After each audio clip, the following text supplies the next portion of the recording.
Magandang araw po mga kawangis ko. Kung sa mandako ka man ng mundo, ito ang inyong lingkod, Anton Olson.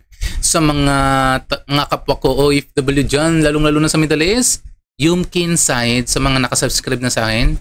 Shukran Kater sa mga hindi pa dyan, play, subscribe my channel and don't forget to like my videos.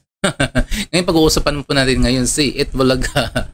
Tito Soto hanggang ngayon di pa rin siya makamubun sa kanyang sa ganyang ginawang impeachment trial dyan sa Senado. Kung ako sa iyo Tito Soto, tanggap na lang. Move on na. Pati ba naman pati Supreme Court? Question mo kung ano na lang pumapasok sa ano mo. Bago natin pubuksan ng kanyang litanya ni Tito Soto, ito muna ang kanyang statement.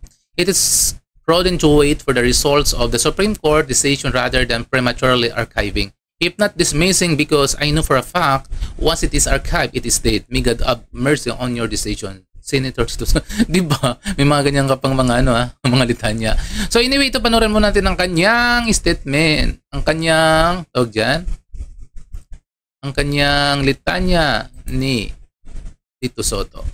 Ano naman po yung masasabi nyo na this impeachment is actually about the Speaker and the Vice President?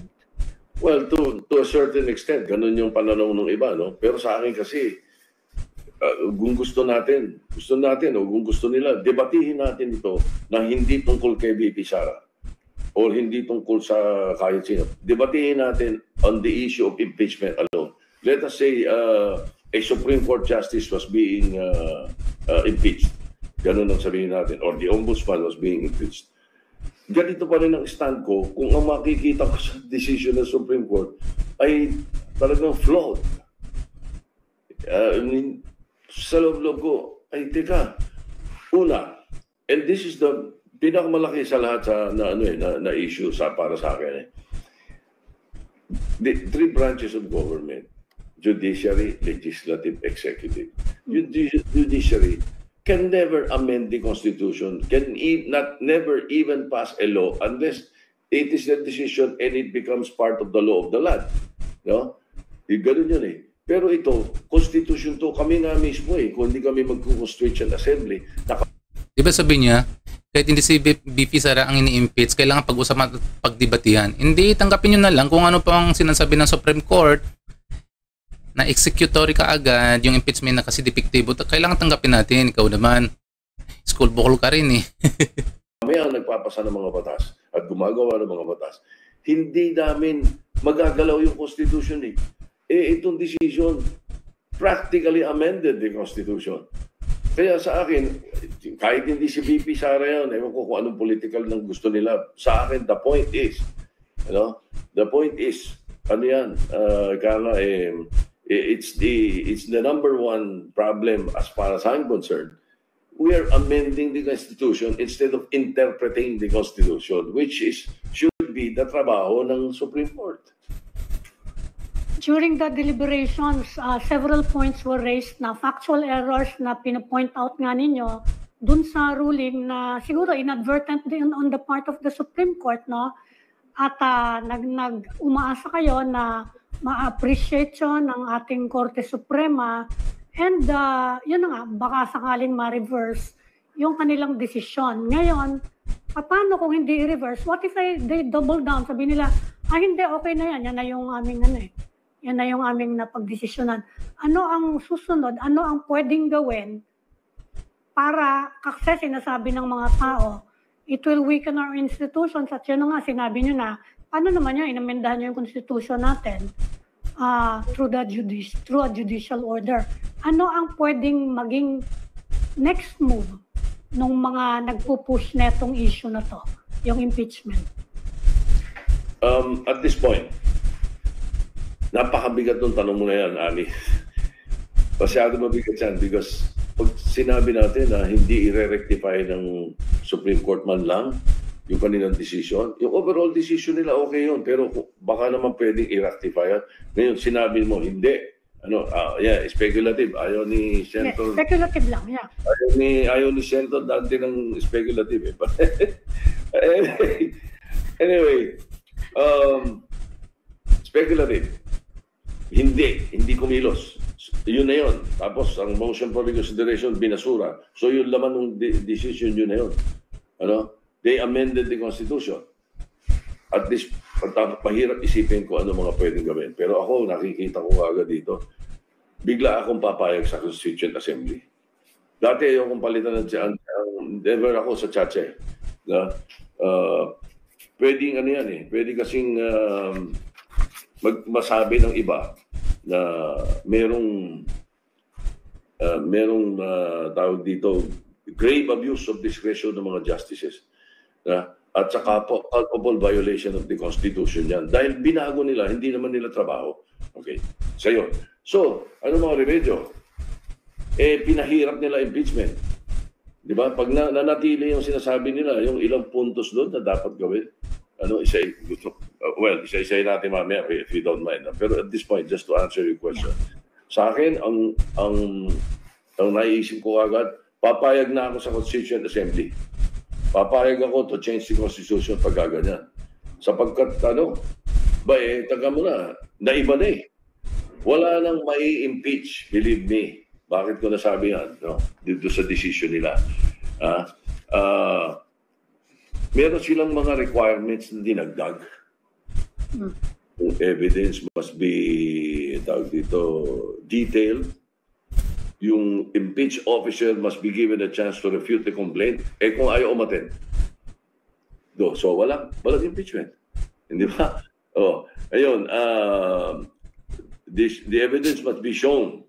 Kaya kung ayaw nga umattend pagkatapos, ang sinasabi, all 300 House members must have access to the complaints. Okay naman, they have access to that also in plenary voting. Okay din. Pero they must all execute affidavits of having read and understood the articles of impeachment. Kung sabihin ko, ayaw kong basahin, wala akong kopya dahil hindi kayo pwede makapag-impeach. 2 buwan, 3 buwan ako sa abroad All ang sinabi they will be very strict on the wording, di ba? Katulad ng ginagawa nila ngayon. Tapos, the plenary must have lengthy debates. May closure nga ang House 10 minutes Kaya inaapura yan pati kaya nung ginawa ng konstitusyon yan, para nga mabilis Tapos sinasabi pa nila, the House must conduct a hearing with the defendant present. Ayaw umattend. Kaya nga dinadala sa Senate ang kahit na anong ganitong impeachment kagad, it's not baby salads. Kahit sinong impeachable officer, para doon ka magpaliwanag. Doon ka magpaliwanag sa presinto, sabi nga nila. Doon you will have a chance. And then the impeachment court may be able to open evidence that could not be opened by the House. For example, yung anti-money laundering, yung AMLAC. Di ba? Yung AMLAC, kaya pabuksan ng impeachment court. Hindi kaya pabuksan ng House. Hindi rin kaya pabuksan ng Senate yun as a Senate So, nakikita ko, teka muna, gumulo ang Constitution bigla as far as impeachment is concerned. How do we remedy that? To answer your question, outright, ako, tingin ko, ayoko sana ng tsa-tsa, ito, payag na ako. Papayag ako sa Constituent Assembly pag gaganyan. Sapagkat pwede natin... Kung sakaling magkaka-charter change, ano yung specific na gusto nyong mabago doon? Kasi yung Supreme Court, yung under our Constitution, talaga napaka-broad ng powers of review ng Supreme Court Any cases of grave abuse of discretion, in fact, yan yung binabanggit nila na kaya nila pinasukan yung case na yan, di ba? Na they think merong grave abuse of discretion on the part of the House, kaya inaksyonan nila. Ano yung mga, any specific provision na balak nyong baguhin? Bakit? Kung sakasakali lang naman. Kung sakasakali, papayagan ko na yung sinasabi nila, economic provisions, galawin na. Pagkatapos, yung broad powers na ganito ng Supreme Court, baguhin na natin yan. Hindi pa pwede yan pagkaganyan. Kailangan i-define mabuti. Ayan, mga kawangis ko, narinig nyo na, di ba? Ang sinisisi niya talaga yung Supreme Court. Bakit na lang daw hindi hintayin yung reconsideration, di ba sabihin? Bakit hindi na lang hintayin yung reconsideration na sinamit ng Kongreso? Alam ko nga ako sa'yo, ayoko magsalita ng iba. Itbulaga na lang. Tanggap na lang. Magantay na lang kayo sa 2026, February. Doon mo na lang hintayin mag-submit ulit yung kongreso. At doon na lang kayong umaungaw. Kung hindi pa rin sa 2027. At kung hindi nyo pa rin para matuloy sa 2027, edi sa 2028. Doon kayo hintayin na lang mag-submit yung Congress ulit ng impeachment trial na dyan sa Senado. Kasi nga ko yung mga ba't hindi na matanggap. Tapos na eh. Since makapagtrabaho kayo ng maganda, trabaho na kayo. Yung mga responsibilidad nyo, magtrabaho na kayo dyan sa Senado. Hindi tungkol na lang sa mga Duterte, pati kung ano-ano pinakataas-taasan na korte dito sa Pilipinas. Kinu-question nyo. Di ba? Di ba mga kawangis? O ayan mo na ang update natin mga kawangis. Kung sino pa hindi nakasubscribe sa akin, please subscribe and don't forget to like my videos. Sa ngayon, bye-bye muna and thank you.